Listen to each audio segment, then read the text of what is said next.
আসসালামু আলাইকুম। 2026 শিক্ষাবর্ষে প্রথম থেকে নবম শ্রেণীতে ভর্তির অনলাইন আবেদন শেষ হয়েছে। তোমরা যারা অনলাইনে আবেদন করেছো তোমাদের মধ্যে সবাই কিন্তু বিদ্যালয়ে চান্স পাবে না বা ভর্তির জন্য নির্বাচিত হবে না। এখন কোনো শিক্ষার্থী যদি ভর্তির জন্য নির্বাচিত না হয় সেক্ষেত্রে তার করণীয় কি, কিভাবে সে বিদ্যালয়ে ভর্তি হতে পারবে, এই বিষয়ে গাইডলাইন দিব আমাদের আজকের ভিডিওতে। যারা এখনো সাবস্ক্রাইব করনি তারা চ্যানেলটিকে সাবস্ক্রাইব করে রাখো পড়াশোনার সকল তথ্য এবং পরামর্শ সবার আগে পাওয়ার জন্য। তাহলে চলো আমরা মূল আলোচনায় চলে যাই। দেখো, এবারে অনলাইন আবেদন যেটা হয়েছে সেই নির্দিষ্ট সময়ের মধ্যে সরকারি বিদ্যালয়ে আবেদন করেছে 7,19,854 জন।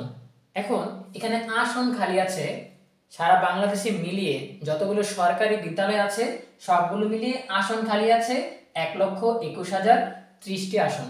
এর চেয়ে কত বেশি আবেদন করেছে, তার মানে সরকারি বিদ্যালয়ে যারা আবেদন করেছে 7 লাখের বেশি, তারা কিন্তু মাত্র 1 লাখের বেশি আসন খালি আছে। এজন্য 6 লাখ শিক্ষার্থী কিন্তু নির্বাচিত হবে না। 7 লাখের মধ্যে মাত্র 1 লাখ নির্বাচিত হবে, বাকি 6 লাখ আবেদন কিন্তু বাতিল হয়ে যাবে। তারা তখন কি করবে সেটা নিয়ে আলোচনা করব।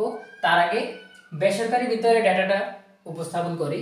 বেসরকারি বিদ্যালয়ে আবেদন করেছে 3,36,196 জন, কিন্তু সারা দেশের বেসরকারি বিদ্যালয়গুলোতে শূন্য আসন বা ভর্তির জন্য আসন আছে 10,72,251টি। কিন্তু ব্যাপার হচ্ছে সবগুলো বেসরকারি বিদ্যালয়ে অনলাইনে আবেদন করতে হয় না, আর সবগুলো বিদ্যালয়ে শিক্ষার্থীরা আবেদন করেও না।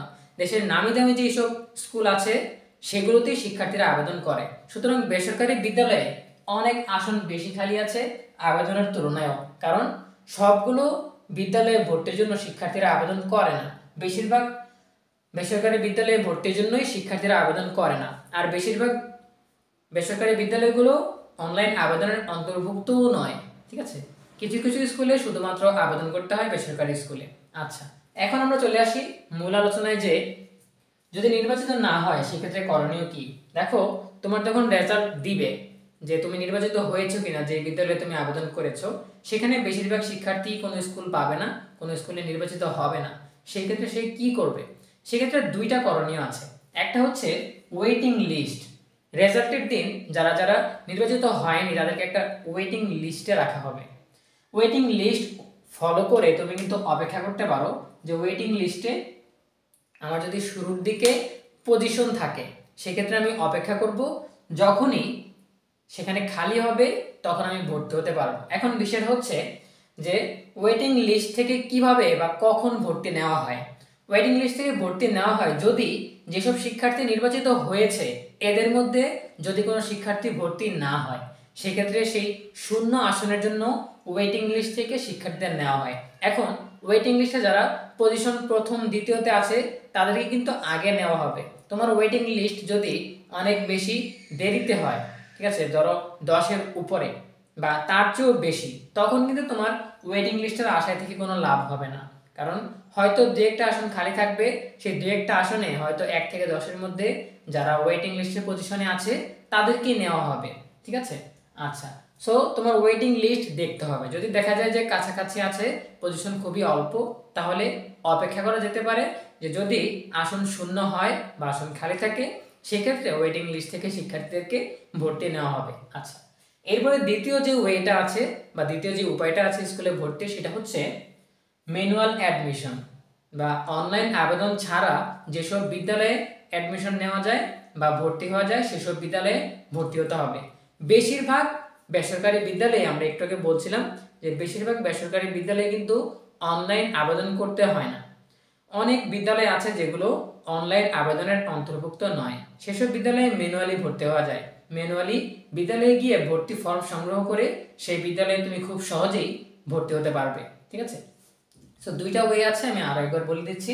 একটা হচ্ছে ওয়েটিং লিস্ট, যদি তোমার ওয়েটিং লিস্টের পজিশন ভালো থাকে, কাছাকাছি থাকে, সেক্ষেত্রে তুমি ভর্তির জন্য অপেক্ষা করতে পারো। এই ক্ষেত্রেও বলে রাখি, যদি তুমি অপেক্ষা করতে চাও তবুও তোমার দ্বিতীয় যে ওয়েটা আছে সেটা অবশ্যই মাথায় রাখা উচিত। কারণ ভর্তির সময় পার হয়ে গেলে তুমি পরবর্তীতে বিপদে পড়বে, পাঠ্য বই ঠিক মতো পাবে না, বিভিন্ন জটিলতায় পড়তে পারো।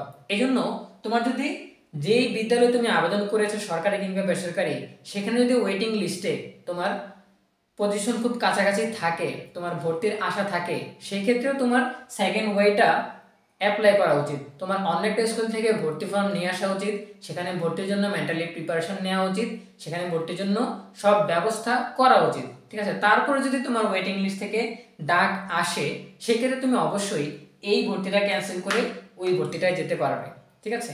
এই ভর্তিটা তুমি চাইলেই ক্যান্সেল করতে পারবে, এটার কোনো অনলাইন প্রসেস নেই, এই জন্য চাইলেই সেটা ক্যান্সেল করে দেওয়া যাবে, তাহলে তুমি এটাতে যেতে পারবে। কিন্তু এটার আশায় থেকে তুমি যদি ভর্তির সময় শেষ করে ফেলো, তখন কিন্তু এইসব বিদ্যালয়ে বা যেসব বিদ্যালয়ে অনলাইন আবেদন লাগে না, সেসব বিদ্যালয়ে কিন্তু ভর্তি ক্লোজ হয়ে যাবে, তখন তুমি কোনো বিদ্যালয়ে ভর্তি হতে পারবে না।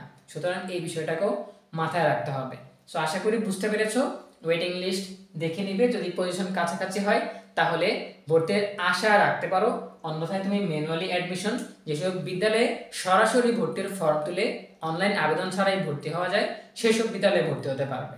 আশা করি বুঝতে পেরেছো। এই ছিল আমাদের এখনকার আলোচনা।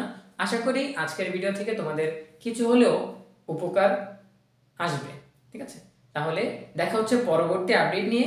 ভালো থাকো সবাই, ধন্যবাদ সবাইকে।